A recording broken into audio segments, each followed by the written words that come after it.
Williams veers left, pulls up, looking for the lead, and got it. Jalen Williams, 2 seconds, 1:11, 1:09. Out, SGA, probing, piercing, spinning, hanging for the lead, and SGA knocks it down. The Thunder finally get the defensive stop, and SGA puts them in front.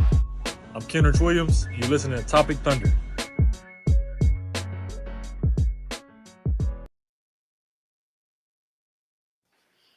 And we are back with another edition of the Topic Thunder podcast. I'm your host, Dylan Hunsinger at Thunder Chats, where you're part of the Big Lead Network. And this podcast brought to you by BetOnline.ag. Now that's out of the way, I'm joined by my co-host, my compatriots. First, we got the man, the myth, the legend, the Underscone, Connor, 3Cone. Cone, how are you doing, sir? Doing good, man. Made it to the All-Star break. We are now kind of at the unofficial halfway point of the season, and I'm feeling good. Connell tonight, it's sad we're not going to get there with single-digit losses. Would have been a cool stat to go ahead and tout about, but I'm fine. It's one game out of 82, and the fact that we have 10 losses going into the All-Star break, it's completely absurd, man. So, yeah, feeling fine. You get got in the NBA sometimes. It's going to happen, and I'm just happy that it feels like, fingers crossed, coming out of the All-Star break might be our first game all season where we have basically everybody back. AJ won't be back yet, but man, I'm hoping it's an injury report that just says AJ Mitchell and Nikola Topic, and if that's the case, it's going to be absolutely beautiful. Hey, Jerry's still holding out hope that Topic gets to play this season. So shout out Champagne Jerry, who is also in the chat on the pod today, rocking famously not a Giant t-shirt, but a Giants t-shirt. Jerry, how you doing, sir? Oh, man, I am doing swell, just over here listening to Papa Roach, little Evanescence, just in my emo phase right now, because I'm freaking happy that everything that Cone just said, 10 losses before All-Star break, or at the All-Star break, you could ask me that 100 times at the beginning of the season. I would have never said that. Sarcastically, I would have said 82-0, but it wouldn't have been the truth. So, yeah, be happy. Don't worry, as Bob Marley once said. Yeah, I mean, legendary philosopher Bob Marley is he. But, it sucks because, we kind of planned this pod thinking that we could win going into the All-Star break. We've kind of had a long hiatus since we pod, and we're going to have another long hiatus since we pod just because there's the All-Star break and everything.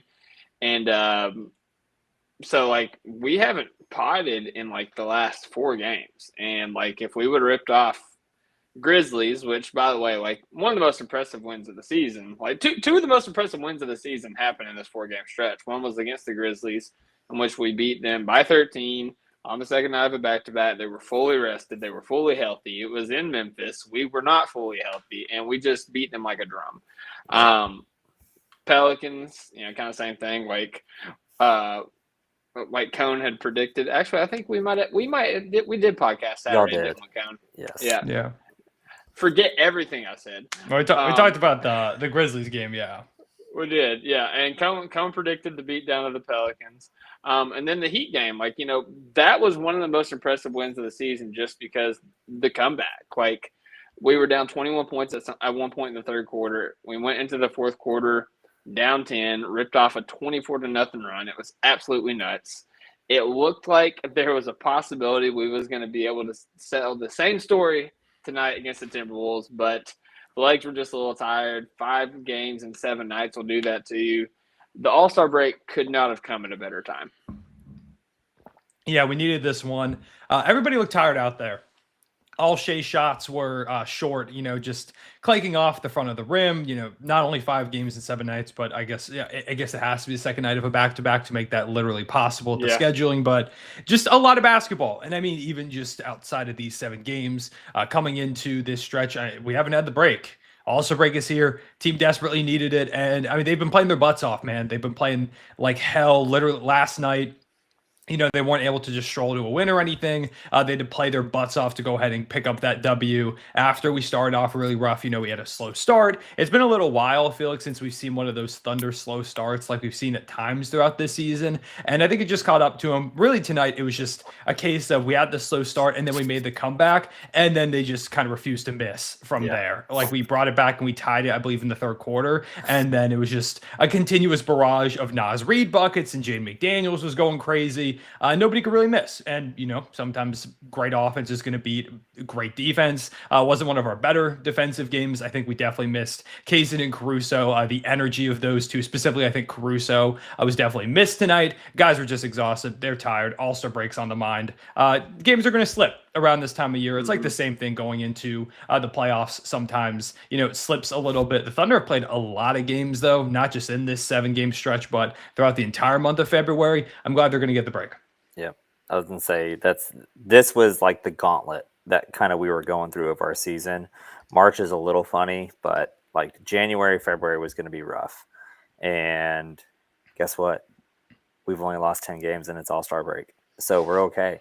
Don't worry, be happy.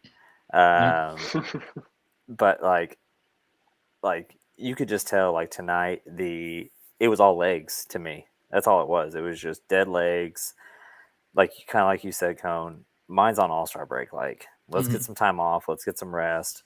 And all these guys just didn't have it tonight.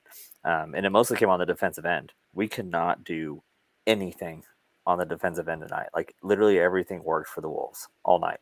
When you got a guy named Garza who looks like Willie Hernangomez, they look like literal twins. A beefed up one. Yeah, and he absolutely destroys you.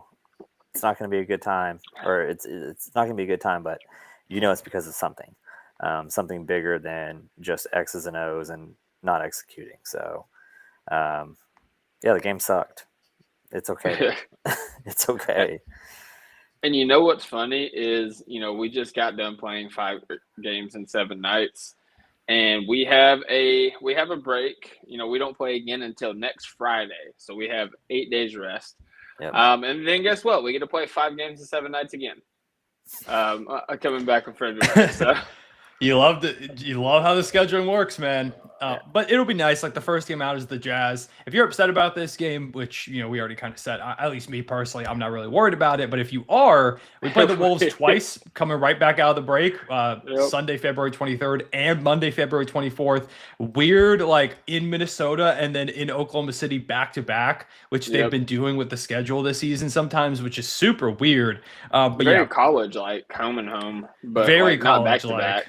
Yeah, so if you're upset about the way that game went, don't worry. We have a couple chances at redemption in those two, and I think the Thunder are going to go ahead and answer the call in both of those games.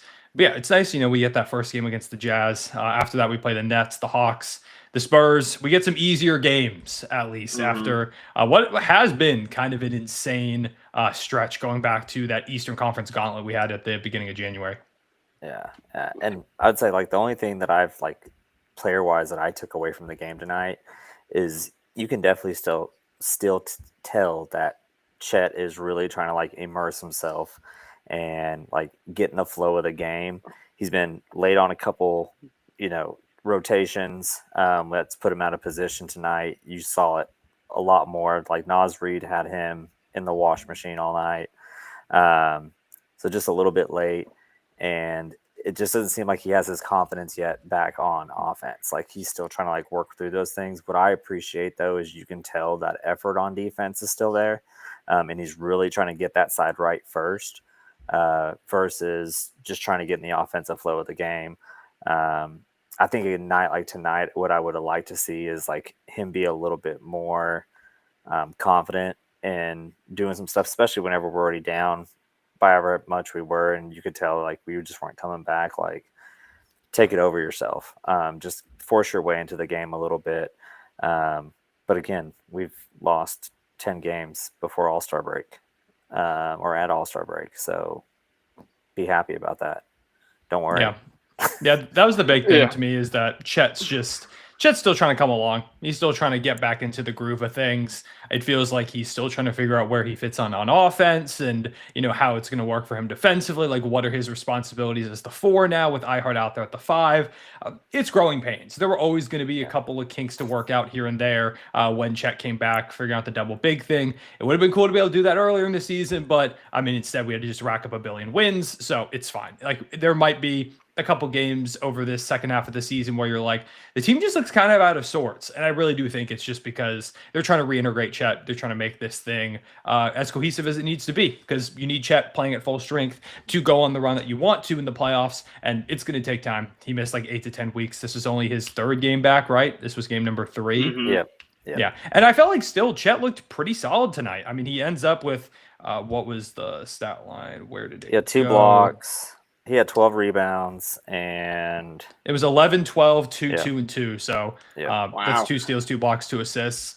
3 of 7 shooting, of course, only took 7 shots. And I think that's one thing that's going to come along too, is getting him more involved in the offense. They've got to figure out, how to get him integrated. There were a couple of times where he went up for a lob, or someone threw a lob pass, and he wasn't quite in the position, or they threw the lob a little bit too far off to the side. Like, there are just things that are getting worked out that are still being synced up. And I think that's what's led to like the slow start this game, of course. I think that kind of contributed to that. The team's just trying to figure out what to do in certain circumstances with a player as substantial as Chet coming back into the fold. And that's really the main thing over the second half of the season, is just get Chet integrated. Even if you lose a few more games, who cares? Just get Chet back in and things looking good before you get into the playoffs. And this team's going to be fun.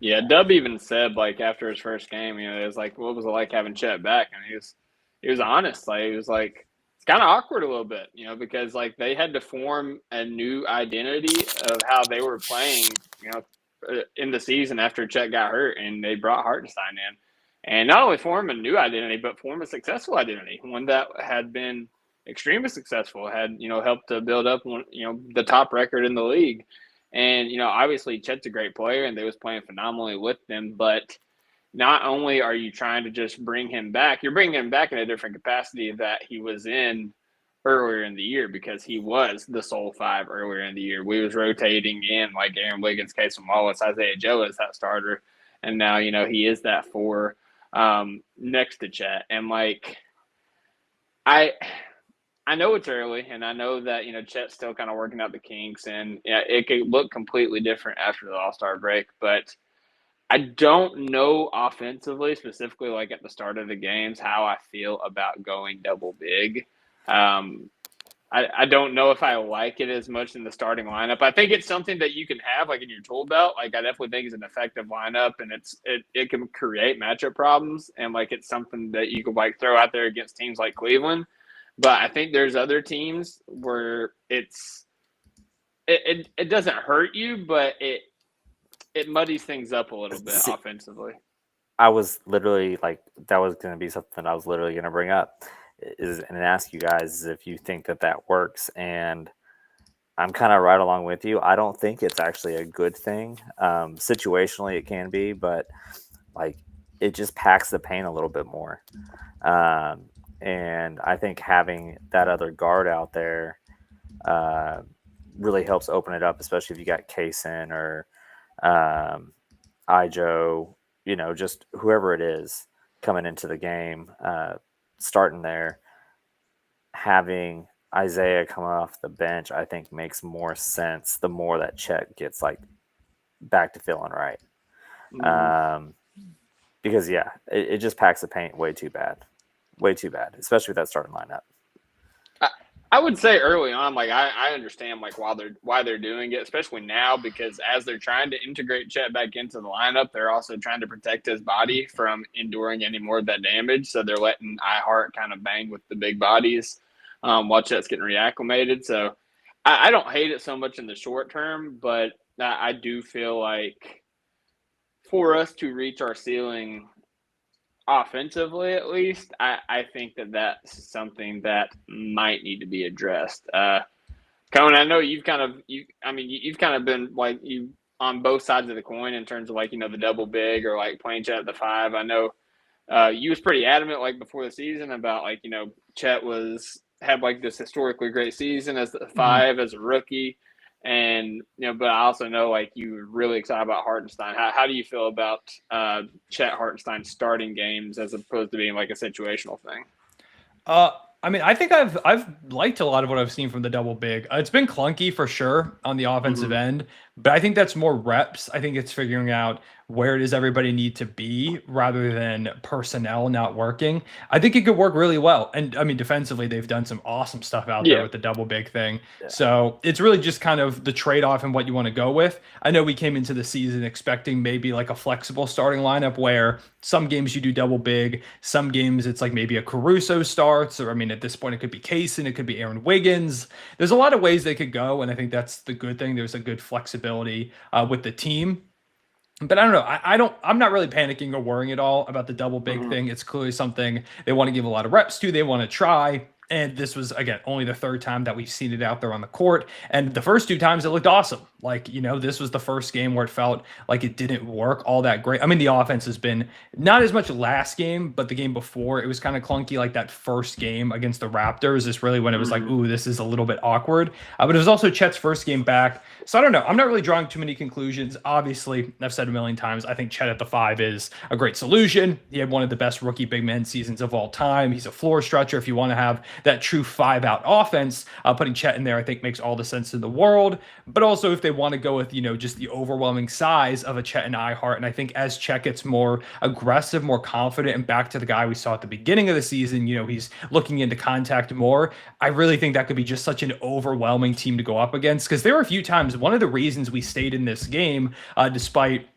Shea dealing with some issues, his typical shots were just not falling in this one, was because we got all those putbacks. I know Ihart had a couple of them, and I think Chet had one putback. Like having those 2 big guys' ability to just run to the rim, grab offensive rebounds, which has been a big strength of ours, by the way, recently. Yeah. We've been one of the best rebounding teams in the league, and I think having that double big thing there, as well as just the team effort on that end, has been a big part of that. That's also, I think, a reason why we struggled tonight. It just seems like we got outrun to all the 50-50 balls. We weren't really getting out to them the way that we typically do. And I think that was the legs a little bit. Guys just looked gassed out there. I mean, there's literally that one play where Chet fell down and dropped the ball. I think he was just tired. Like he just didn't have the energy to get over there. Like he's definitely, I know Chet's exhausted after playing 30 minutes in this one against a physical Minnesota team. So I don't know. I'm not really going to draw conclusions one way or another. I love Chet at the 5. I love Ihart at the 5. I think Chet at the 4 can definitely work. And in the end, that might end up being our most dangerous weapon because of the overwhelming size. Because I also do like the fact that it gives you the ability to start the game with both of them, and then you can, from there stagger back and forth until the end of the game. You probably decide to close with the 2 of them as well. What I'm really curious to see is what the closing lineups look like when we get to the end of the season, when we get to like the end of playoff games. What is that lineup? Is it Chet and Ihart with Shea, Dort, Dub? Does Caruso get in there? Because I feel like Caruso is a guy you kind of want to have in those end of game lineups. Like, does Aaron Wiggins ever get any nods, or Isaiah Joe because of their ability to shoot the ball and spread the floor? Kenrich Williams, I feel like, has continued to earn opportunities. I doubt he'd be an option to close too much. But like, to me, that's maybe the thing that's the more interesting thing is I know with the starting lineup last season, it was a big point of contention because it was like, okay, we have to move Josh Giddey out of the starting lineup because it wasn't working with him there, especially in the playoffs. Yeah. And I think people want to find that perfect starting lineup.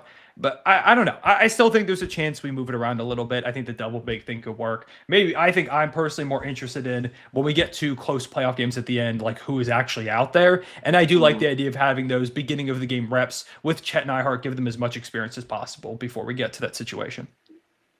Yeah, and I think they are doing a lot of it kind of like on the fly just because of the position that we were put in the beginning of the season with Hart not being healthy and then Chet getting hurt. And, I mean, what was it? It was like 47 games before they got to play together, like 48 games, something like that. So, like, at this point, it's like, I think they're going to continue to do it, and I understand why they're doing it. It just it sucks for not just like Shea specifically, because I think that there's other reasons why Shea struggled this stretch as well, and I think it's because some of the teams that we played have just like sold out to stop him, like just blitzing him, sending doubles left and right, and he's he's been able to manage that, but specifically tonight, it stood out in a big way to where he was struggling, the other guys were struggling to make their shots, and it's nights like that where it highlights just like the little bitty clunkiness. But yeah, I think it can work. Like, there's definitely some lineups that can work in. It's just I think a lot of it is just like you said, reps, but also just like Chet kind of getting back to form. And I just want to see him assert himself again, man. Like he feels so passive, and it makes me sad. And I know there's a reason why he's passive, and I know he's going to work his way into it. But like it's not the same right now. No, and I think that's kind of what I was meaning. Cone. I sounded like a jerk whenever I said that. What'd you say? Like whenever I was talking about that lineup, like, oh, I think it's terrible. You know what I mean? It didn't work. Like you did not sound like a jerk. Yeah, well, I felt like you always sound like a jerk, actually. Yeah, thanks. No, but that's just kind of what it feels like. I think that's the perfect way to say it. It's just clunky. It just looks clunky right now. Yeah, and I do think, really, I think the key to unlocking it is Chet's aggression and him just becoming more comfortable. I'm not surprised after the hip injury, like it's taking some time to integrate and kind of get back to himself, because a lot of the stuff that was cool about Chet at the beginning of the season was the off the dribble, attacking downhill, finishing through contact. He's just kind of got to get that back under him. And I think this All-Star break is like coming at the perfect time for him. You got 3 games in, also for the coaching staff. You got 3 games in, you saw what the lineups look like. You even saw it in an L now where you really struggled. You can kind of make some tweaks to your strategy, your game plan, better ways to get Chet integrated to make this lineup click and to kind of get Chet back to who he was. So yeah, I honestly think the deadline, or not the deadline, but the All-Star break rather, could have come at a better time for this team. They needed the rest, and now the coaching staff gets just a full reprieve to evaluate and figure out what do we need to do going forward. And I feel like that first game against the Jazz coming out of the break, I feel like the Jazz are going to be kind of in for a game in that one with whatever they come up with over the deadline. Or I keep saying deadline, over the break. Yeah, we like the deadline too. That was a good deadline for us. It was a very fun deadline. It was a lot of fun. Yep. Shout out Thunder legend Daniel Tice. Went back to the Euro may he League. rest in peace. Yeah. Yeah, I kind of want to flip this on its head, because I know we talked about before the pod we was going to do a single large item, but I didn't realize there were so many games that we didn't like fully get to cover until I like got into it and started looking at it. And we opened up this whole discussion, so it's kind of late in the pod to do a single large item. And I want to flip it on its head, because this is there's 2 segments of the season. There's pre-All-Star break and post-All-Star break, and pre-All-Star break is a very important part of the season. Obviously, it gets guys in rhythm and establishes roles. And like post All-Star break is really when you start to ramp up and get ready for the playoffs. And I just want to take a beat and kind of evaluate our guys. I mean, I'm just going to say, like, give player grades for the Thunder players pre-All-Star break, kind of, what we think their grade would be. And like, some of them very quick. Like, I mean, like Shai, A+. Like, what else can you say about Shai Gilgeous-Alexander's performance this year? Like, that's he's taking AP classes this year. He's MVP of the league right now. Absolutely. Even with tonight's bad performance, he was at -12 in box score plus minus. He still leads the league in box score plus minus. He still leads the league in scoring. He's shooting 52% from the field as a guard still, 36% from the three-point line, and just a hair under 90% from the free throw line, while having 3 stocks per game and 5 rebounds, 6 assists. Like, he's doing everything that he needs to do to win these games. And we didn't get to see. He was definitely off tonight, but like in that Heat game, like in the fourth quarter, part of that comeback, like Dort started it, but Shai was insane in that one. He had that pull-up 3 in which his body literally leaned into like a 50-60 degree angle. He had the dunk, and then he had the step back 3, which shout out to the Paycom Center, the fans of the Paycom Center. The pop on that step back 3 was legit. So but yeah, man, Shai's 100% A+. I agree with Cone, MVP of the league. Let's move on to other players, because I think that one's easy. Jalen Williams. How do we feel about Jalen Williams' grade this year? And I want to start with Jerry. B+. That's like, I was leaning B+, A-, and if I was going to do A-, it's just because he's been unreal defensively. Yeah. He just It's just really if he was just a tad bit more like consistent, just a tad bit more. Like, and I'm not saying like that he hasn't been, but like those games that we really have needed him, he just hasn't been there. There's been another guy stepping up. But he's an all-star, so that's kind of like I'm reaching here, but I think B+ is more than a fair grade, especially if Shea's a A+. But you come. Yeah, I'd probably go B+, maybe A-. He's been potentially the most valuable wing defender in the league. There's definitely a conversation around that. He's been unbelievable. One of the best. He should easily be all NBA defensive first team. The offense has been a little bit more inconsistent than you might like for it to be, but it's also been tough on him circumstantially because Chet was supposed to be there. You know, he was supposed to be kind of a 2A, 2B to Chet's 2A or 2B, depending on the night. He wasn't supposed to be the, you know, no matter what, you are the 2 guy because we desperately need you to. He also played center for part of the season. Like, he's been so versatile. He is an all-star for the first time. He's been put in a pretty tough role. And sure, I'd like to see a little bit more efficiency, some consistency, you know, uptick.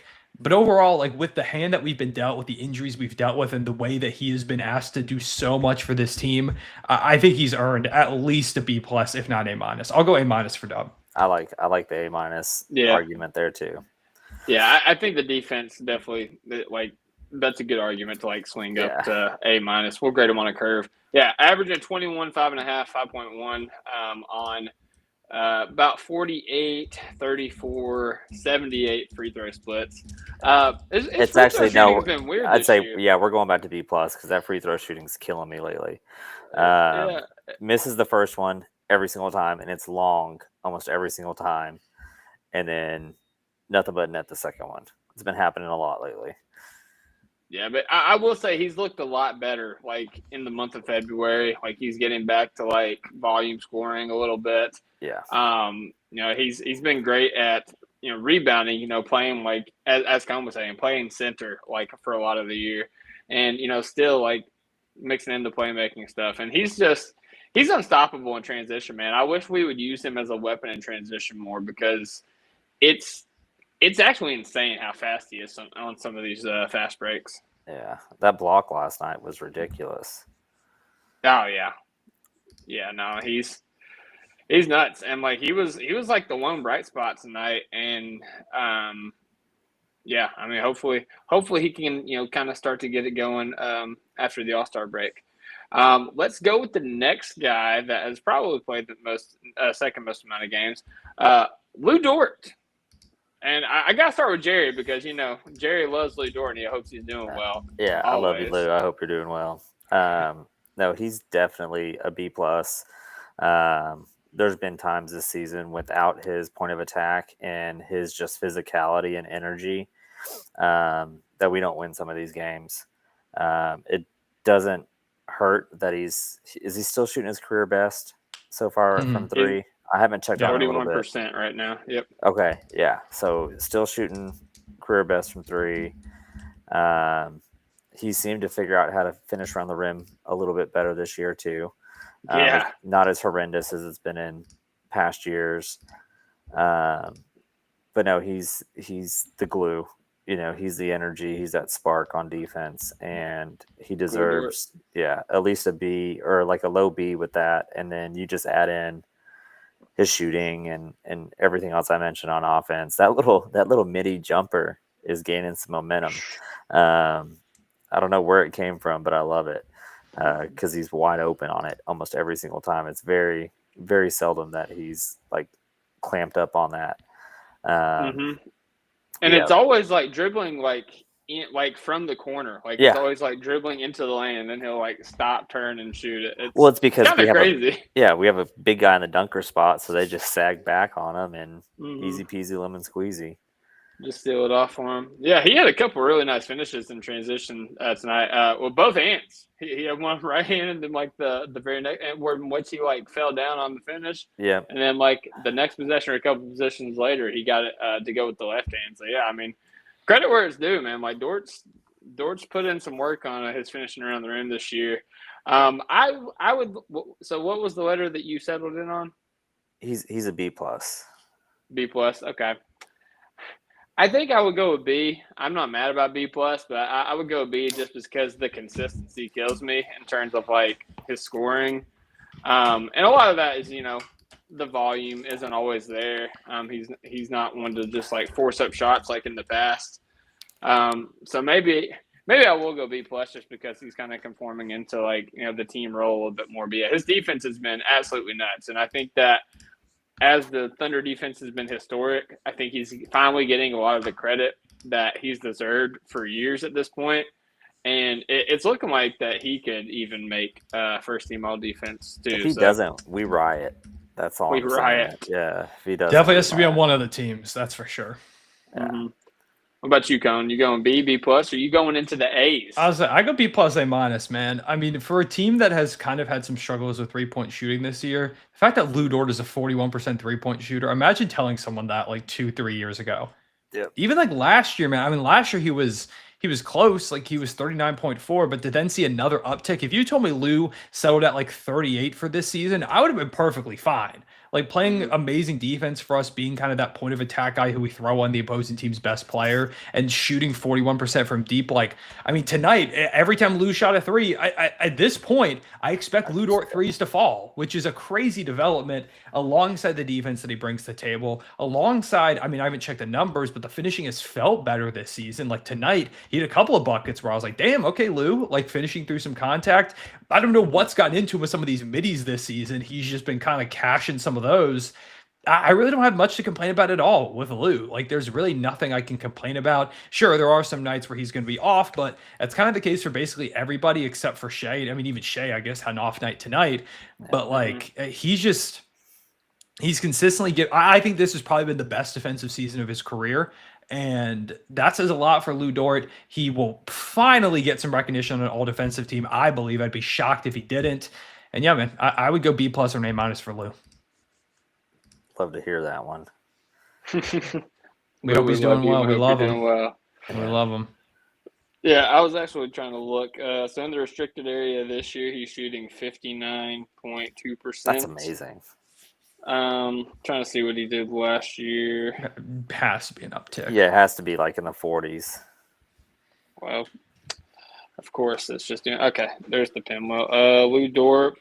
He was actually at 57.5 last year. Well, definitely. But hey, he's trending up. Yeah, I mean, what was the volume? I'll look at that in a second. I'm going back to the other year to see if there's even a bigger jump. Yeah, 48.6. So like steady improvement. Yeah. And like he's just gotten better every year of his career, and it's cool to see.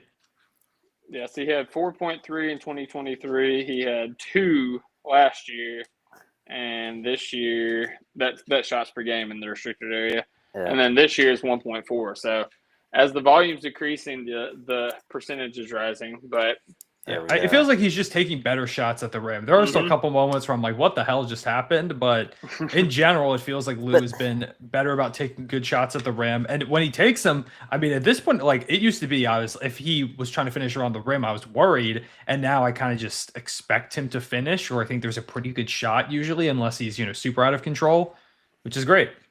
Yep. Well, like he's finally our 5th, 6th scoring option, probably further to maybe 6, 7, really and truly.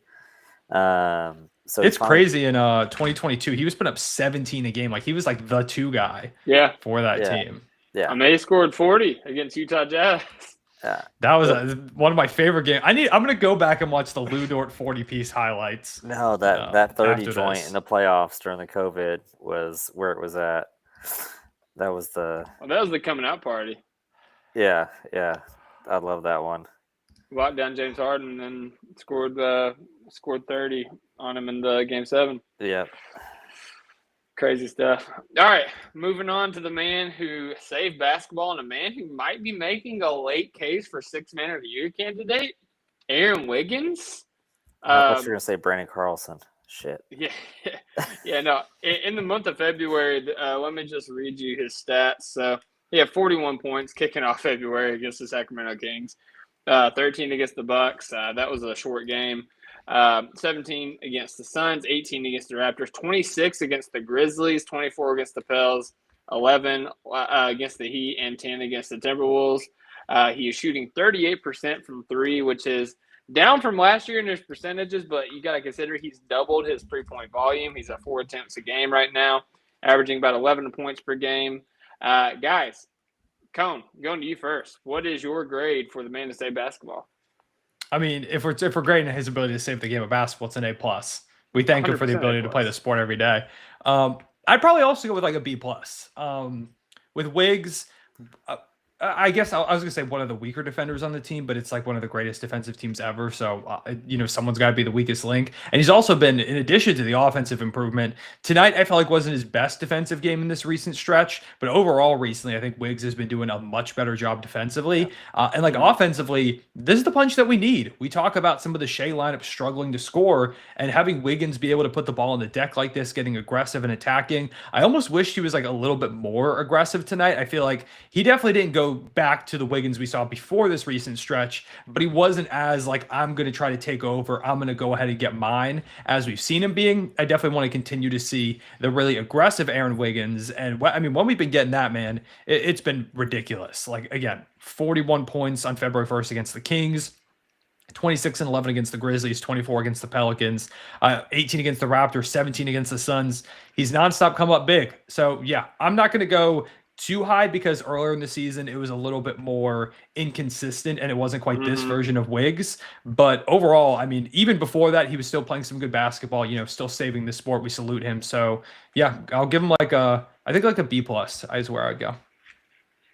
Yep. How about you, Jay? Same. Like, I think that his ascension has been absolutely amazing to see. All the love he's been getting from the media and people noticing that we have more than just 3 players on our team that can score.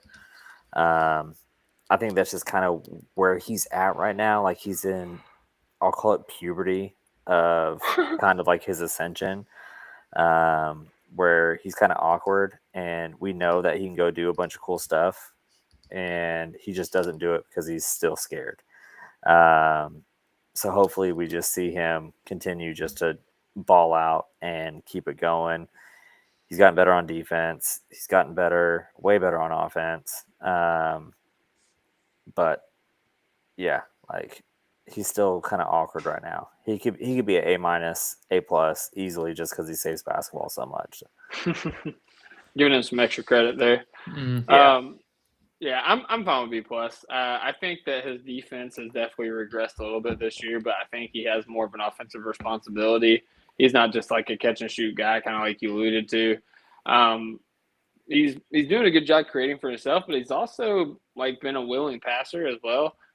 Just kind of moving the ball in the flow of the offense. So yeah, I'll give Wiggins a B+, and I think that he's been really good for us. And I think that, again, like, just kind of settling into that role of, one of like the 6th, 7th man, like, just kind of depends on the game, has really helped him out, catch rhythm in that role. So yeah, I'll give Wiggins a B+. Let's go to the moonball shooter, Isaiah Joe, who was on fire recently, not as much super recently.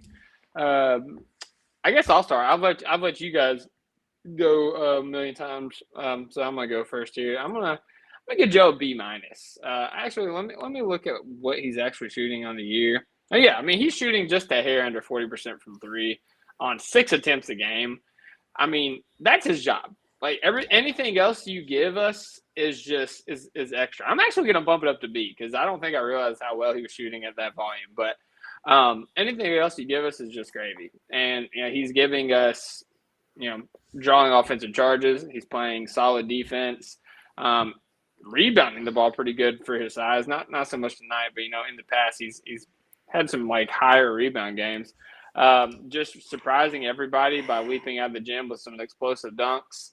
And I think he's deserving of a B. If nothing else, he's doing his job. He's playing his role. Could he be a little more consistent? Absolutely. But he's doing what he's supposed to do as a whole, and adding a little bit of extra dressing. Yeah, I would also go with, I think, about a Yeah. B for Isaiah Joe. The shooting's been great this season. A little bit up and down recently. Like he had a really, really hot streak at the beginning of the season. The whole team really couldn't shoot that well. So, yeah, I mean, I think overall Zay's been pretty good.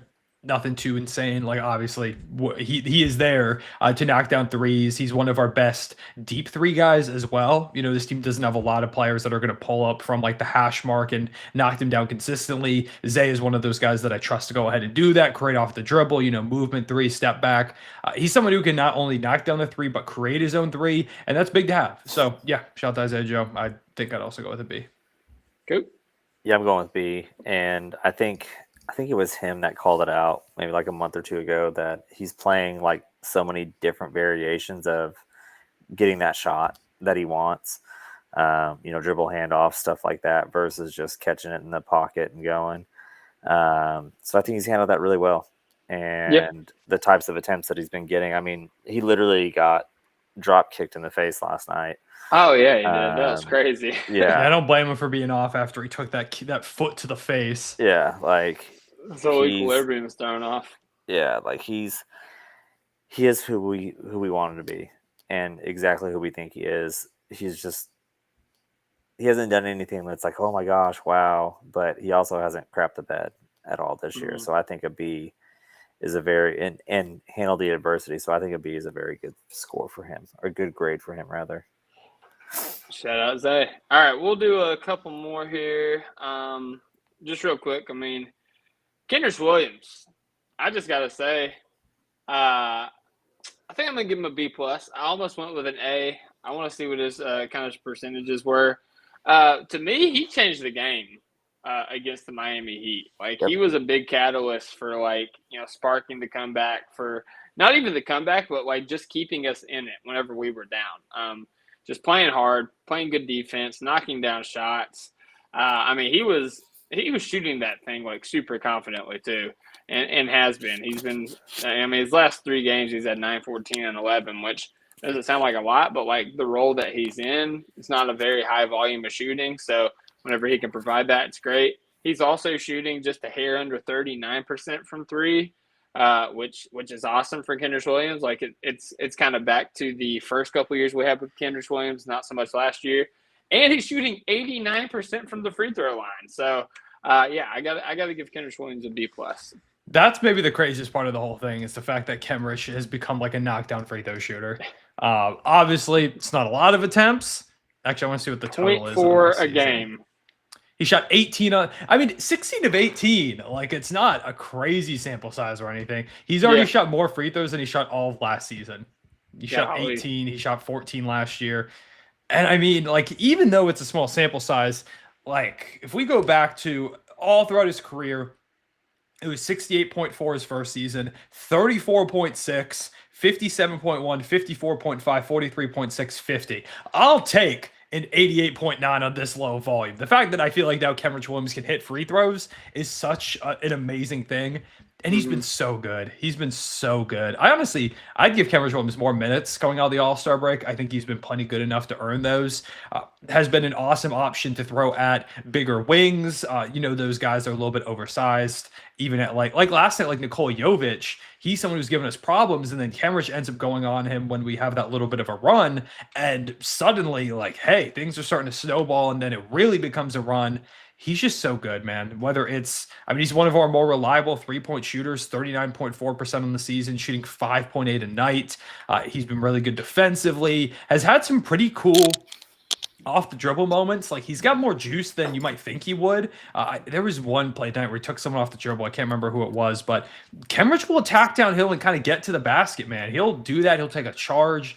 There's a reason they call him Kenny Hustle. I tweeted this out last night. I think at some point Kenrich is someone that could like win us a playoff game, and none of us are going to be surprised if he like takes a charge in the final moments, hits a 3, just does all those big things that you need him to. So I'm cool with like an A minus and even an A, B plus, anywhere in that range for Kenrich Williams. I guess I'd go A minus. Don't want to go too high because it's Shay's an A plus, Dub's an A minus. I think an A minus is good.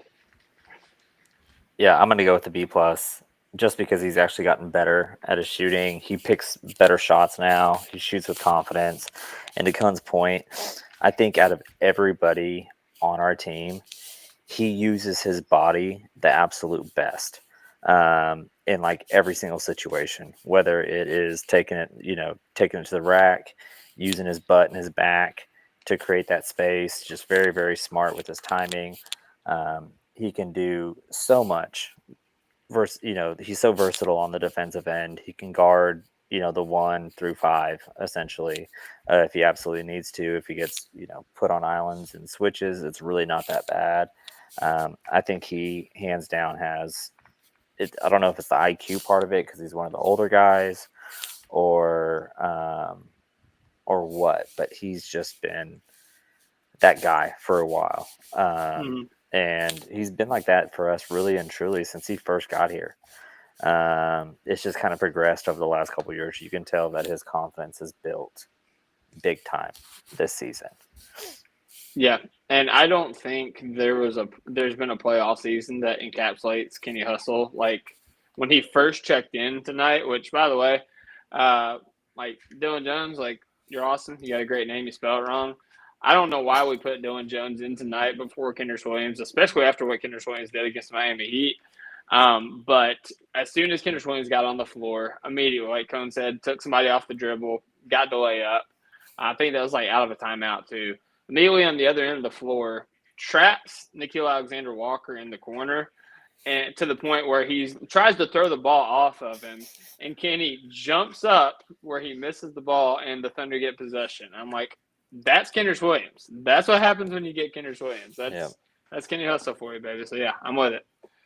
All right, let's go to our big men here, starting with Isaiah Hartenstein. Jerry. Man, so situationally, I got to give him an A+. Okay. You know what I mean? Like for what he's provided for this team during that stretch that Chet was out, and how well he played and was just able just to kind of just fit right in. And he knows his role. He doesn't try to play outside of it. He plays really hard on defense. He was just absolutely amazing. Now from a skill set wise, you know what I mean? Like overall on offense, I got to knock that down to like an A-, maybe a B+. Just because I wish he could do a couple of other different things to really put the pressure on the other team's big men. He really can't do that like Chet can. He's kind of a one-trick pony when it comes to that little floater. And but other than that, like situationally, and that it sounds like I'm dogging him, but I'm not. But he's an A+ at the same time. It's like a weird conundrum with him this year. Okay, We'll grade him on a curve. Yeah. Yeah, Ihart's been awesome. I mean, he's been thrown into a situation where he was supposed to be like maybe the backup big. He was supposed to play alongside Chet. It was not supposed to be Ihart as like the sole center for a lot of the season. And I mean, he's been so good, man. The defense, the screening, like the rebounding, the push shots. We know about the push shots, the playmaking. This is why he was my top guy in free agency. Why I wanted at all costs to really try and get Isaiah Hartenstein. He's been completely incredible. Like I've got really nothing bad to say about what he's done. It's not been perfect, but there's nothing I feel like I can really complain about. I go with like an A, an A-. I think he firmly belongs somewhere in those A's because of how he stepped up in a situation that he wasn't supposed to be in. And the fact that we were able to stay afloat so easily. Like we were talking when Chet went down about like all we have to do is try and maintain like a top 3-4 seed, and then hopefully we can get to the 1 by the end of the season, and if not, at least we'll have Chet back. It's like never even been a thought since Ihart came back. We dealt with a couple of losses with no center. Ihart comes back and suddenly, hey, it's like we're basically never going to lose again. So I give him an A flat. Yeah, no, I think I agree with that as well. And it kind of goes back to what I said about Isaiah Joe. Like he's doing everything he's supposed to do. Like he is being a monster on the glass. Like he's 7th in the league in rebounding, at almost 12 a game. He's playmaking out of the short, not just out of the short roll, but like he's off DHOs. Like he gives you a new wrinkle in terms of his playmaking, averaging like literally like 0.1 under 4 assists per game as a big man. And he's he's providing enough offensively. You know, there's some games where it's a little bit easier and he can get those double digits, and then there's some games where, like, you know, we don't really look to him. We don't try to get him involved as much as a scorer, but he has, like, it feels weird to say he has sneaky athleticism because obviously he's like 7 foot, but like he's so big that some of these lobs that the guys throw to him and like some of these plays that he, like alley-oops that he's breaking up at the rim, I'm kind of shocked every time they happen because I'm like, that man should not be able to jump that high with how large he is. And he is. And I mean, he's been great, man. Yeah. So I'll give him an A, and we'll do a TBD on his grade playing with Chet. That's incomplete. But moving on to He Chet gets an Holmgren. S right now. He just gets an S. Who, For Hart? for satisfactory. Yeah. Going back to elementary school with that one. Chet Holmgren, I don't even really feel like you could do a grade for him. I think that, you know, we would all agree he was like an A+ at the beginning of the season before his injury with how good he was playing. And it's not fair to give him a grade, I don't feel like, in this 3-game stretch. I don't think we should give Chet a grade. So definitely an incomplete for Chet. Yeah. Let's just move off of that. And then, I mean, as a team, I think that we would all agree A+ at this point. Like, for sure, an A+. Do we still have the top net rating cone, or do we go lower? I think we lost it. I think we lost it. I'm telling you, I think the math is gonna take us down like 7 or 8 on that one. We're down to we dropped a full 1 point, I think. Oh no, we dropped 0.8. We dropped 0.8. Sorry, we weren't. Gosh, at 14 I'm a yet. math genius. Yeah, wow. I think we were 13.8, and now we're 13.4. No, we were at 13.5. Oh, we're only 13.5. Okay, then it's 0.5. For some reason, I thought we were higher. I think the Heat game might have evened it out a little bit. It did. It did. Yeah, that's fair. All right, so what rank are we at? Number 2, because I mean we're still a full point ahead of the 96-97 Bulls. So yeah, okay. It's just the 95-96 Bulls that are currently ahead of us. I'm pretty sure though we do still have the best point differential in NBA history. Yes. Yeah. Shout out DCF and F while you're looking that up. I was looking at tonight's box score. That's how I was going by the players. Totally left up my guy Casey Wallace. We could do that as soon as Cone updates us on the net rating stuff. Single best team. It's giving me like total point differential. I want like StatMuse is fighting me on this. I know I literally just looked at this and I'm typing it the exact same way. You're good. We'll grade Casey Wallace while you're doing that. Okay, go for it. Jerry, I mean, obviously I'm biased. So how do you feel about Casey Wallace's performance this year? What's his grade? I think he's an A- all the way. I think he's grown even a little bit more this year. He's definitely a lot more confident with his, with the ball in his hands. He doesn't mind trying to yam on somebody. His defense, him and Lou Dort are the perfect complements to like a guard stopping defense. Like just having them two at the top to where they can just switch anybody and it doesn't matter because they're still going to be in jail. Casey's played really well this year. I think out of all the injuries like that we got going on right now, that one sucks the worst. Even whenever we had like Chet resting and everything, like not having Queso, you can definitely tell. Yeah, I mean, I think I would go a little bit harder on him. I think I might go like B+ because he's been great. Like defensively, he's one of the best guards in the league. Like he has a legitimate chance to be an all defensive team alongside Lou Dort and Jalen Williams. I think he's been that good defensively. Yeah. Offensively, he's showing his athleticism a lot more functionally. He's getting a little bit better at, making plays for his teammates. His shooting went down a lot. He's currently at 33.3% from the 3-point line. And, that's kind of something that we need him to do on offense. And, he's so good defensively and like he's good in transition that we make it work. But in order for him to get in like the A spot, like I need you to knock down those threes, big dog. So, but didn't he start out like something god awful at the beginning? Started of out the season? very bad. Yeah, he Like had a nice 3 stretch for before he like got hurt. yeah, 3 for like it was a god awful amount. It was hovering around 12% if I'm remembering right. Is where he was shooting at for a little bit. So I think he's progressed. I think you're being a little bit too hard on him. Give the man an A-. He's your guy. I think I'd go with like a B plus. I do think the 3-point percentage, it's been coming back up, but if we're grading recently, then the grade is higher. But if we're grading the entire season where the 3-point percentage has been pretty rough, then I got to go a little bit lower. I will say though, I mean the defense has been absurd. Kaysen, he's played 46 games. He's been out. It's crazy. It hasn't really clicked for me how long he's been out. That he's been out since February 3rd. Hasn't felt like it's been that long. Like I have been like, damn, Case hasn't played in a minute, but Because we've played like 100 games since. Yeah, then, that's so. true. I guess just the rate of games is so fast that there's no time to really internalize it at all. But yeah, I think Kaysen's been really good this season. I do want to see the 3-point percentage come up, but it was looking a lot better as we were going towards, before he got injured. Yep. Also, I did find the point differential thing. Thunder do still have the number 1 point differential by a team in a season, 12.93 in the positive. The second best all time is the 1971-72 Lakers, then the 70-71 Bucks, and then the 95-96 Bulls, the 2016-17 Warriors, and the 2023-2024 Celtics. Pretty sure all those teams won the title.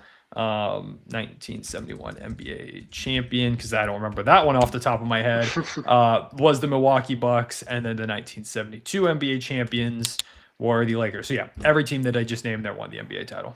Hey, speaking of like you not knowing who won that title or if they won it, have you guys seen that video of that guy that names them all from the very beginning? Yeah, he's on Nerd Sesh, so we've had him on the pod a few times. The one in class?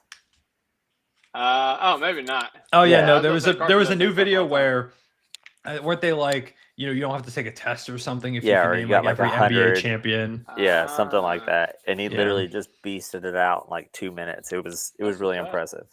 Yeah, I don't have that internalized. I can name most of them, but you get me back to the 70s when I was negative 28 years old in 1972, then yeah, it's going to be a little bit tough for me to pull that one off. Yeah, negative 28 is crazy. Yeah. Also, real quick, one more thing.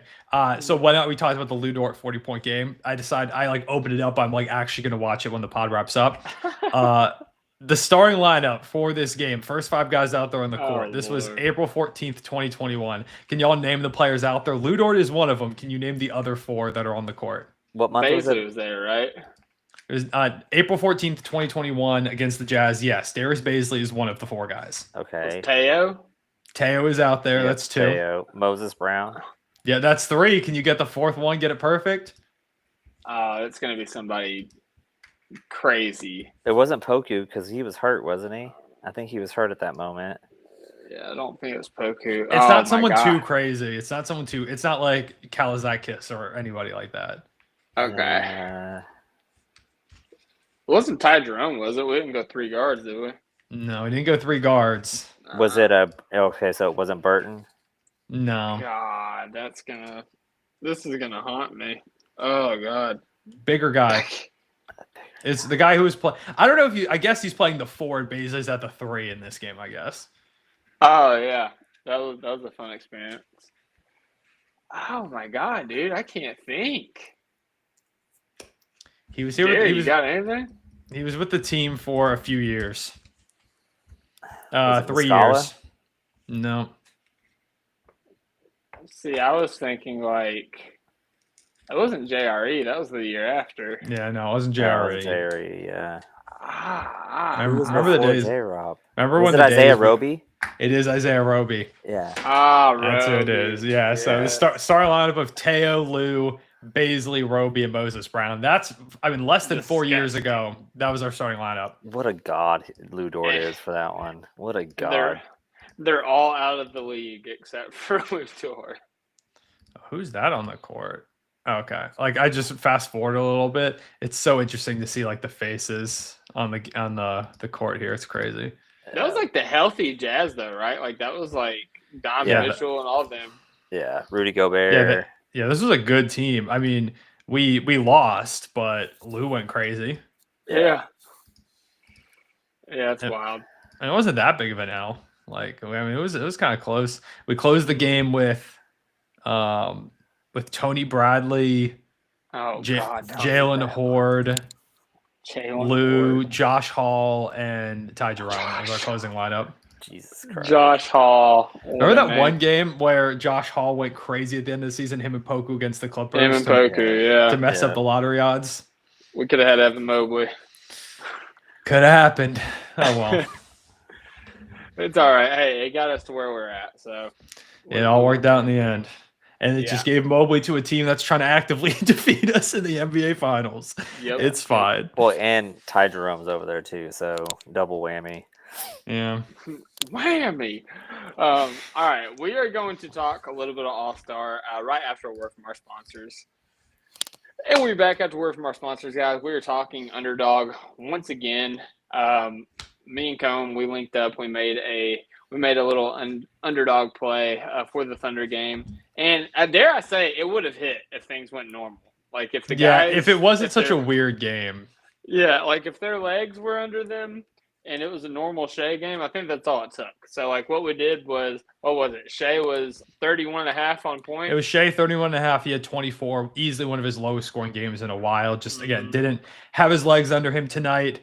We had Wiggins 10.5. He finished with 10. I think if the game was closer, Wiggins would have played a little bit more. Yep. So it's the first time Wiggins has gone under that total in the entire month of February, which is unfortunate.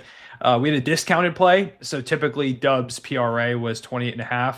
Instead, we got down to 20, which was good because he hit exactly 28. Dylan, I told you that was going to happen as well when we were talking about it earlier. And then we did hit. So we hit that. We hit Chet higher than 1.5 blocks. And then Jaden McDaniels higher than 5.5 boards. Both those hit exactly where they needed to. So yeah, I mean, I think if we got a typical Shea game, we would have had it. But hey, it happens. You know, everyone's going to have some off days. And we weren't able to make it happen tonight. Yeah, what would that multiplier have been? Just like you don't gotta say like the amount, just like the times. The multiplier, let me see. It was I think it was times like 10.8 or something along those lines. Gotcha. Yeah. Yeah, so like if you put down my $10. Oh no, sorry, times 12.84. Oh, okay. So yeah, I mean, you put down $10, you can win like $120.40.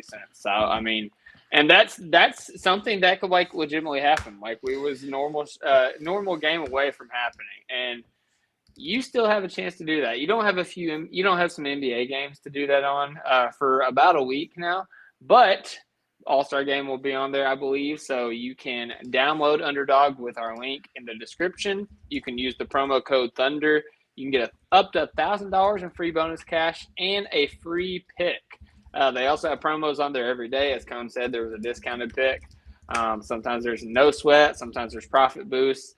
There's a lot of different ways that you can win. And it's very simple. You just go in there, you pick a game. It could be NBA, it could be NFL, it could be NHL, it could be any number of sports all year long.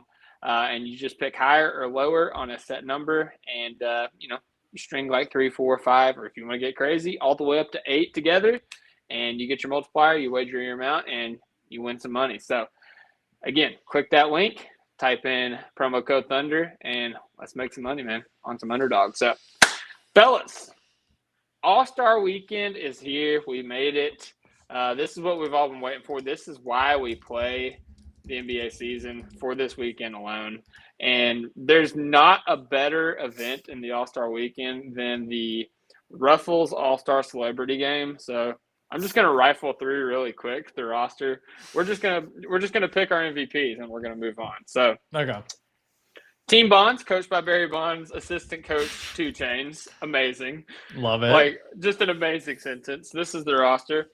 Kai Cenat, Baron Davis, Rome Flynn, Alicia Gray, Mickey Guyton, Tucker Halpern, Noah Cahan, I think that's how you say it, Danny Ramirez, Masai Russell, Pablo Schreiber, and Dylan Wang. We'll pick an MVP for each team. Cone, who's your MVP for coach or for Team Bonds? Bro, I don't remember half the people. I don't even know half the people. I will didn't know say- half the people. The way you pronounce Kai Cenat was hilarious. Yeah. Yeah. My But bad. no, it's the celebrity game. I don't blame you. Hold on, I need to pull up the roster again to figure out okay, I found the roster. Team Bonds, I don't know. I mean, Baron Davis, I guess. That feels like the former NBA guy. yeah, the former NBA guy playing back in San Francisco. I feel like Didn't he play last year? he might have. He feels like a guy who's played before. So yeah, Mhm. give me him. I like it. What about you, Jerry? Kai Cenat. Okay. I think Kai Cenat scores like a point. A single point. That'd be Like impressive. when he played against like third graders or whatever. and he was Yeah, like- exactly. I'm just gonna go with him because he's. I know he's on the rise right now, so I feel like they're gonna cook the books for him. They're gonna feed him. Yeah. I'm taking Danny Ramirez. I'm pretty sure this is the guy that plays Torres, who is going to be the new Falcon in the Captain America: Brave New World. So, shout out to him. I like him in some other movies as well. So, yeah, I'll take him. Why not? All right, Team Rice. This is coached by Jerry Rice, assistant coach Kabi Lame. The roster is Matt Barnes, Bailey, which I think is a wrestler, Chris Brickley, the trainer, AP, I think that's Dylan, spelled very weird, Drewski, Walker Hayes, Shelby McEwen, Terrell Owens, Shabuzi, Oliver Stark, and Kayla Thornton. Jerry, your MVP for Team Rice. Also, I'm named Jerry because of Jerry Rice from the '95 Super Bowl. So I'm gonna have an affinity to this team already. Okay. I cannot believe that they let Terrell Owens on this team because he's absolutely going to destroy everybody. Bro, he cooked that one year he played. Yeah, dude is an athlete. Like, he's a god. He had one of the best receiver bodies in all NFL history ever. He can jump out of the gym, I'm sure, still. And yeah, we're going to go Terrell Owens, go with T.O. And he was a 49er. So win all the way around. All right. He was also a Cowboy, Cone. Who are you going with?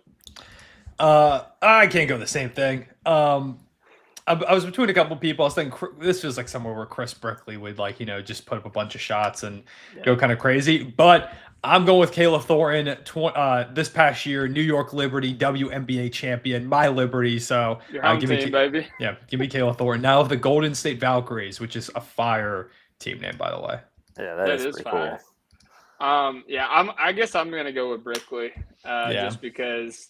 I mean, he trains all these NBA superstars in the offseason, and he actually has playing experience. Obviously, Matt Barnes would be like the layup there in terms of playing experience, but in terms of the other celebrities, that team, it feels like that team is going to wipe the floor with the other team. Oh yeah. Absolutely.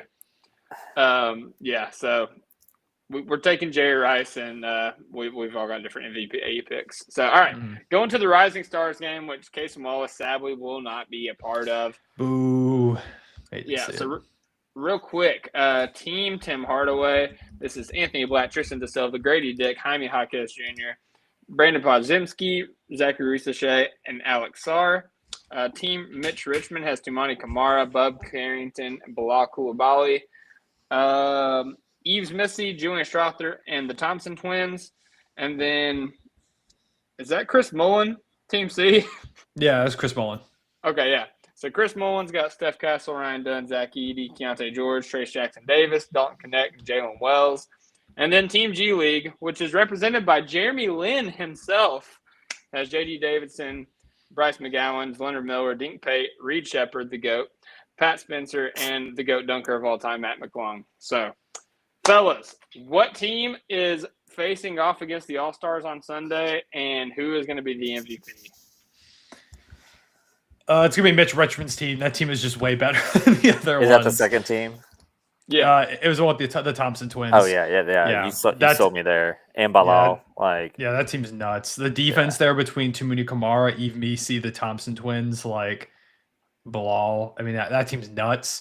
Julian Strother is going to be a nice little offensive punch for them, too. I think that team. Amin Thompson is the best player amongst this group. So, I mean, I'm just going to go with him. I do think Chris Mullins team has a chance because Zach Edey is like actually huge. And it feels like, I feel like Keontae George and Stephon Castle could kind of ball here. You know, they got Ryan Dunn. So that's probably my second team. I think Tim Hardaway Sr.'s team is the worst. So I don't think they're going to be winning. But I mean, hey, mainly because they lost Case and Wallace is the reason why they're the worst. Yeah, that's tough. I mean, he was their first pick in the draft. Yeah, so his first pick. that makes it tough. I'm going with the G League team to repeat. They won last year. Anchored by Modest Buzelis, which I fell in love with Modest Buzelis last year. And then I'm taking Reed Shepherd. Reed Shepherd, the MVP. Oh my God, I hate this guy. Yeah, this is a terrible pick. This guy's he's the next Poku. It's going to be Amin Thompson as the MVP with Team Mitch Richmond winning. Yeah. It probably will be. Hey, I predict that as the final, but the defense wins out for Mitch Richmond's team. That's what we'll do. All right, then we've got the Skills Challenge All-Star Saturday night, which this is just an event that kind of like they've lost the spirit of it. They've lost the heart of it.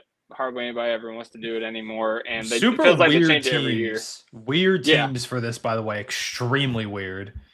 Yeah, so you got Team Warriors that's in Golden State, Draymond Green and Moses Moody. Yeah, they're gonna lose, and Draymond's gonna punch Moses Moody in the face at the Skills Challenge. Yeah. That's amazing. Team Spurs, you got Chris Paul, Victor Wembanyama. Team Rooks, you got Risa Shea and Alex Sarr. And Team Cavs, you got Donovan Mitchell and Evan Mobley doing it for their second time, I believe. Yeah. Jerry, who is your pick to win the Skills Challenge? Chris Paul and Victor. Cone? That's the way I was gonna go, but now I feel like I shouldn't pick the same thing. You know what? Donovan Mitchell and Evan Mobley, they've got some experience here. Give me Team Cavs. Give me D. Mitch and Mob. All right, I'm not going with the Warriors. I just refuse to. We took the two good options. You did. Yeah. I think I'm going to go with the Rooks. I do think that the vets kind of tried to win this. Like they know like the tricks to how to win. It might be a different format this year though, so that might go against them. But yeah, I'm going to go with the Rooks. Give me Risa Shea and Sarr. I just like I understand why the Warriors are there. I get why you have Wemby and stuff. It's just like Team Rooks is such a random one. I do know that they asked LeBron and Bronny to, I believe, do it. So that kind of threw them off. That would have been fun. I would have liked to see Bron and Bronny do it, but I guess LeBron at this age is like, I don't want to do the damn Skills Challenge. Yeah. So, yeah, it would have been fun. I would have liked that over Team Rooks. I wonder if they even tried to get a Team Thunder. I wonder if they tried. Yeah, that would have been nice. That would have been nice. I mean, maybe since Deb got All-Star, he felt like he was too big for it, and Chet was just wanting to recover from injury. So then it's like, hey, let's get Lou Dort and Isaiah Hartenstein out here. Yeah, if Chet had been healthy the full season, Chet and Dub as a duo here would have been really fun. Oh, yeah, absolutely. And would have been the favorites, dare I say. Yeah. All right, going into the three-point shootout, we got Jalen Brunson, Cade Cunningham, Darius Garland, Tyler Hero. Boo. Where's Buddy Isaiah Hield, Joe? Cam Boo. Dame Lillard, Norman Powell, and not Isaiah Joe for like the third consecutive year in a row, which is dumb. But, what can you do? Here we are. Can I say, I'm like, love Cade Cunningham. How is Cade Cunningham in the three-point contest? Yeah. He's shooting 35.1%. Love Cade. Cade's amazing. But this feels like last year when there was an injury and they put Julius Randle in it. And everyone's like, what is Julius Randle going to do? And then he was awful. Now, Cade, I think, could do better than Randle. I like Cade's three-point shot better. This could be a format where he succeeds. But, like, man, I don't know. It feels like you couldn't have gone Isaiah Joe. You couldn't have. Bro, I don't even care. Lou Dort would have gotten halfway through the racks. I would have rather seen Lou Dort out there. Yeah. But man, that would have been amazing. That's my rant. Give me Norman Powell. Give me Norman Powell for this one. It's been the breakthrough. He's been one of the league's best shooters. I think this is the Norman Powell statement. He hit 40 tonight, didn't he? Yeah, he went crazy again. I keep thinking all season he's going to slow down at some point. He just doesn't. He doesn't. Just doesn't. What about you, Jay? I'm going to go with Damian Lillard just because I'm going to ride that wave of momentum. And He's done it before. Yeah, he's just clutch. So Bet you guys don't know who I'm going with. Yeah, I 100% know who you are, and I should have picked him so you couldn't pick him and had to pick someone else. I would have picked him anyways. Tyler freaking Hero. I mean, hey, it's the year of Tyler Hero too. Tyler Hero's been going nuts. I think he also had 40 points tonight for the Miami Heat. Didn't last night. Oh, he did not. But he was in the torture chamber. What do you expect? yes. And also Bam was just like on another level. He had no Bam tonight, so he had to take on the scoring load a little bit. All right, then we have the slam dunk contest, which this is a much chagrined event to the general public, but it's one I look forward to every year. There's an interesting field, I will say. So we got Modest Buzelis, we got Steph Castle. Dang, I already forgot the other person that's in it. Andre Jackson, of course. And then, of course, the reigning champion going for the three-peat, maybe the only three-peat that we see this year, Mac McClung. I think I started with Jerry last. No, I started with Coma. So Jerry. I'm going with Mac. You can't. He's just way too impressive. The guy is absolutely ridiculous. He's so much fun to watch. I think Castle comes in a close second, though. All right. What about you, Com? I'm going to go Modest. I think he's someone that I think people sleep on. He's got a really good highlight reel of dunks if you look back throughout his time hooping. I'm going to go with him, man. I think he comes out there and chalks the one. I do agree with Jerry, though. I think Stephon Castle's going to put on a show. I honestly think this is a pretty fun group. It doesn't have the star power that people want, but I do think this is, plenty of high flyers. They just got to get creative and do enough to kind of get the attention of people because, just doing the typical stuff's not going to cut it when you don't have the star power. One of these guys is going to end up turning into the new Aaron Gordon after the dunk contest because Aaron Gordon was a nobody until that. Yeah, this is the thing. I would rather have quote-unquote nobodies or up-and-coming players in the league that are actually good at, dunk contest dunks than just throwing Jaylen Brown in for the sake of trying to, get star power and having one of the most mid-dunk contests of all time with that. So, and I will say, man, I hate the notion people say, we've seen all the dunks that can be done. Bro, go to YouTube. Just go to YouTube and you can find 20 dunks. But did y'all see the Cavs halftime show dunk contest they had the other day? This thing was nuts. Hold on, let me see if I can find it. Because the last dunk, it was something I've never seen before. I don't even know how to describe it. It was crazy. But I was someone try and do that in the dunk contest. Let me see if I could. Okay, I found the clip.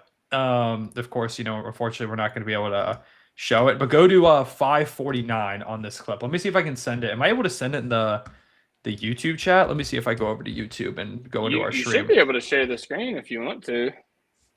Oh, can I? Yeah, you can. I think so. Yeah, it's a little computer with the arrow going up. Okay, I got that. Oh, I guess I can. Okay, here we are. Is it showing? Let me hit show on stream. All right, here we are. Okay, so so basically they were doing just a dunk contest at halftime of the Cavs game. Look at this dunk. Hopefully it's not super laggy. Oof. Okay. Behind the back, through the legs, no look. It was crazy. They'll show it again here. This thing is nuts. And that was a true just off the bounce, first try. This, I don't think I've ever seen anybody do that. Nah, that's crazy. So I'm with you. I don't think that we've seen all the dunks. It's just guys got to get creative and be willing to try stuff. I feel like sometimes it's the pressure. If you fail, you fumbled a few times, all the momentum dies, and then it's just unbelievably awkward. But I mean, how much awkward can it get than when Jalen Green dunked with an NFT necklace around his neck? You can't get much more awkward at this point. So just do something crazy. Yeah, I saw Jesser had a video where he had a dunk contest, and there was somebody that did I think it was a between the legs to behind the back dunk. And I think he did it with a girl's ball, but that's still ridiculous. Your hang time is so dumb.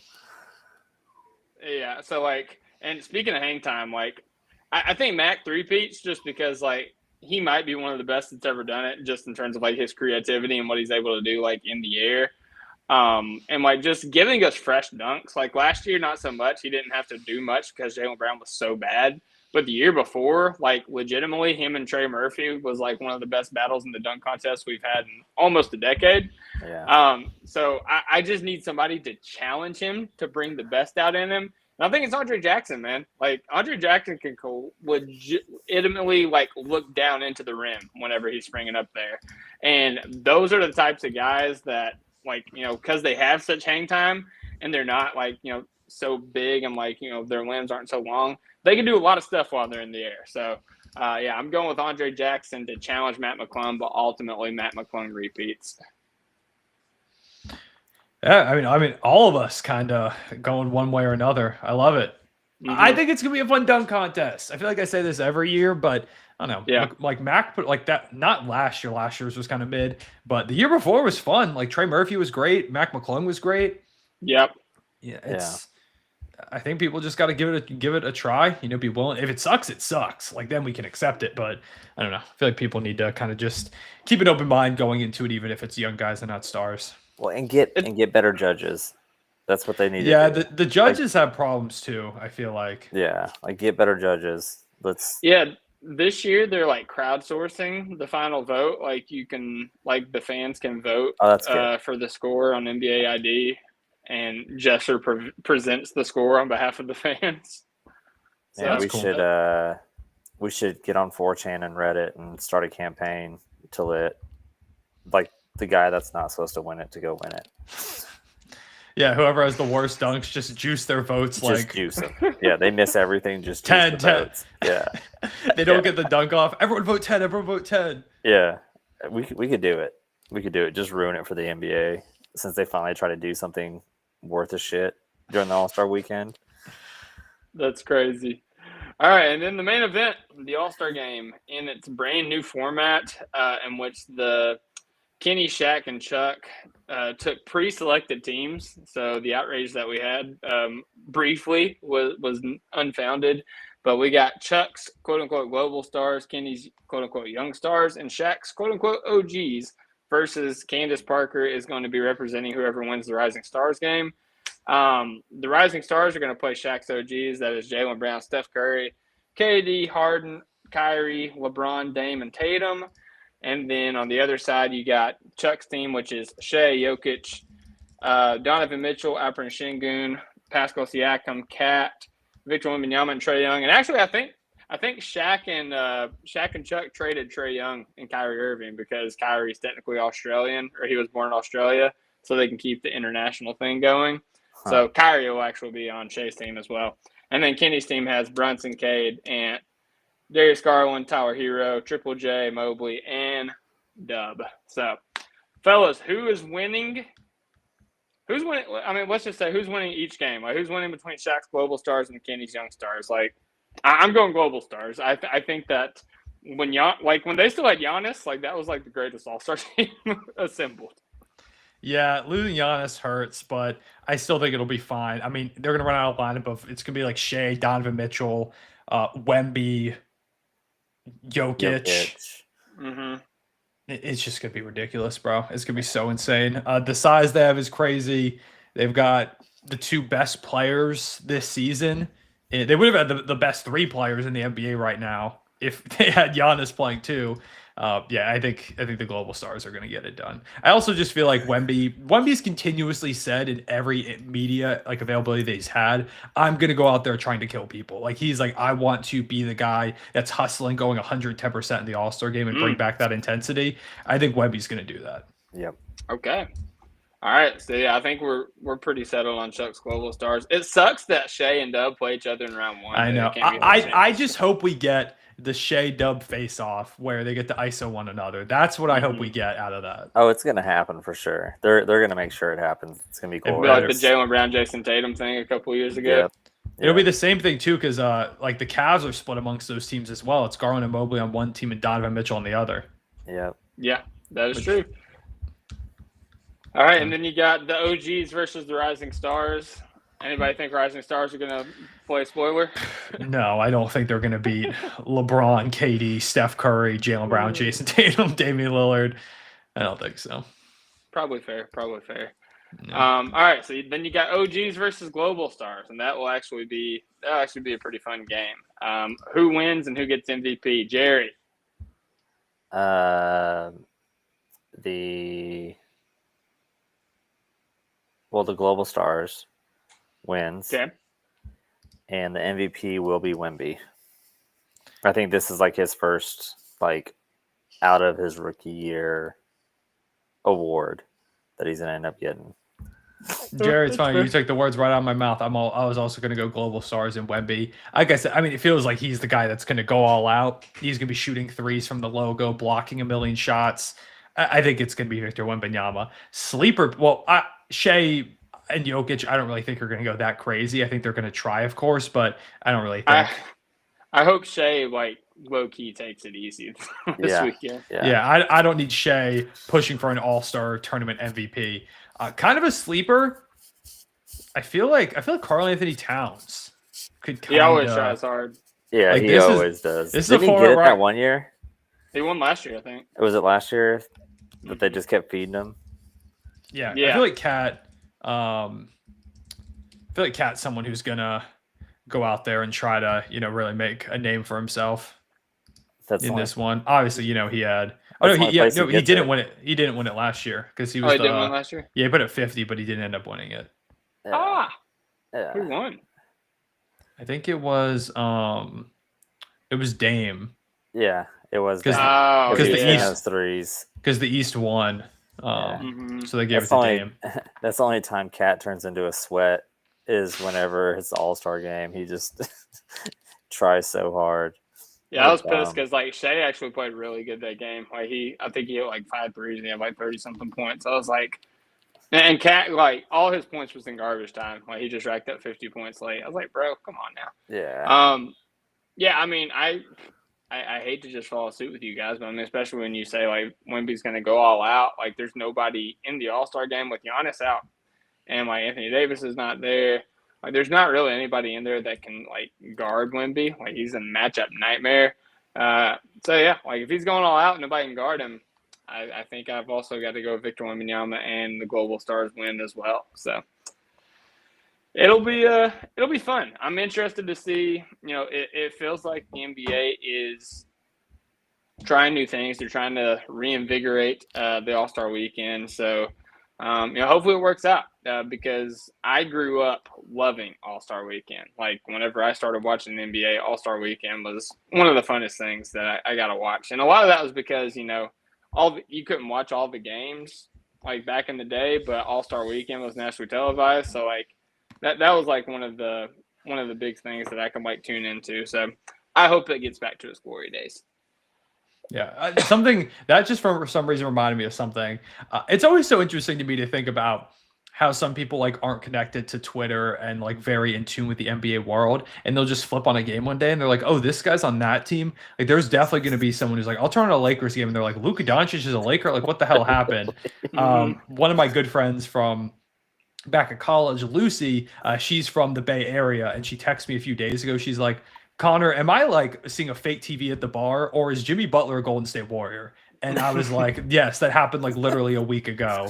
And she was like, "Oh my God, what happened? How?" And then I told her that Kevin Durant was almost a Warrior again. She's like, "What happened with that?" It's just so funny to me as someone who's so tapped in with it to think about there are people out there who are going to tune into an NBA game for the first time in months when the playoffs roll around, and they're like, "Oh my God, Luka Doncic is a Laker. What the hell? What happened there?" It's crazy to me. It's gonna be awesome. It's not. It's like a fever dream, man. It really is. I mean, it's a league that's ever changing, and in a league that's ever changing, it's nice that we've got some stability on our team because our core is locked up for the next 3 years, and we're about to. Speaking of three-peats, it starts this year. So there we go. With that being said, we will not be back until. We're talking about, I'll talk with Tierney. Maybe we do something short on Tuesday, but we likely won't be back until next Friday. We're probably going to exercise the All-Star break as a break for us as well to kind of recharge. But we'll be back post-game on Friday. Again, don't miss out on the Top of Thunder fan event. Tickets are live still on the Twitter at OKC Top of Thunder. It's in the pinned tweet.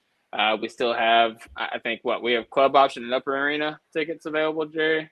I believe so, is what it is. The club options are still there for sure. And then there might be, if we start running out, the tickets are a few dollars more, but we'll be opening up some other Loud City options if we need to. Gotcha. Yeah, and again, like it's gonna be an absolute blast. Like, you know, I thought about this the other day. Like I've been trying to pitch the Hornets, getting people excited to see the Hornets. It's like, dude, this is legitimately one of the greatest regular season teams of all time in the Oklahoma City. It doesn't Thunder. matter who you go see them play. Yeah. Like if you had I think Al Babycake said it in Down the Dunk. Like if you had the chance to go see the '96 Bulls, like you would do it. Like you would go see the '96 Bulls. Like you have the chance to see like legitimately one of the greatest teams in NBA history in terms of the regular season. For a very reasonable price. You get to meet up with us. You get to see Stephen Dolan like we do all for the first time. And it's going to be an absolute blast. And you get to meet a lot of other people that love Thunder basketball, love Topic Thunder. So you don't want to miss out. Again, that link is still live in our Twitter. If you make, you of course, you get the half court shot. And if you make it, they'll be randomly selecting one person to get a 10-day contract, and you will play in the final minutes when the Thunder are next up 30 points. They will put you in. So they worked it out with the insurance company and everything. It's going to be great. It's all signed off. You don't get paid the NBA contract. You have to pay like your lodging for a few days in Oklahoma City. But they did say they said they'll pay for the food at the very least. And you have an incentive. If you knock down 3 threes, they'll give you $50 in a Whataburger coupon. So. For free fries. Yeah, for free fries and 3 burgers if you purchase 4 of them. So get like a big group together. Man, Cone's gonna have somebody thinking they're gonna live out their NBA dream in this event. Smashing Whataburger. Hey man, if you hit the half court shot, who knows? It's like y'all ever have the thing when you were younger and you were shooting on the outdoor hoop and you thought in your head like, what if a scout drove by right now, kind of thing. Oh, dude, I used to dribble down the street in California and like walk it between my legs. I was like 7 or 8 years old. I'd be like, man, what if a college coach is out here right now looking at me? Exactly. What if that's what happens? What if Presti is just watching from like a box up high somewhere, the half court contest, and you swish and he's like, we need a little bit more shooting. We'll pick up that person at the down the stretch of the season. Yeah, he's like Sting from WCW, just hanging out in the rafters, picking out his he descends down after you hit the half court shot. The lights go out, and he's just spotlight on him descending, like with the Denver Nuggets mascot when he used to drop from the ceiling. Yeah, all right, there you go. You may or may not get a chance to play with the Oklahoma City Thunder if you come to the event and you hit the half-court shot. But there is a non-0% chance that you will get to play with the Oklahoma City Thunder. Non-zero. Non-zero. Yeah, I mean, yeah, sure, we'll go with that. But what there is 100% chance of if you hit that shot is a good time and a chest bump for me. You get a good time, you get a chest bump. You'll get your video on the podcast and everything. But you will also get a basketball signed by the entire, again, historically great Oklahoma City Thunder basketball roster. So at the very least, they'll have the most wins in Thunder history easily. Yeah. Even going to have Adam Flagler's signature on it. So you really want to make this thing. That's my guy. Shout out Adam Flagler. There was a joke to be had there, but I'm just going to let it go.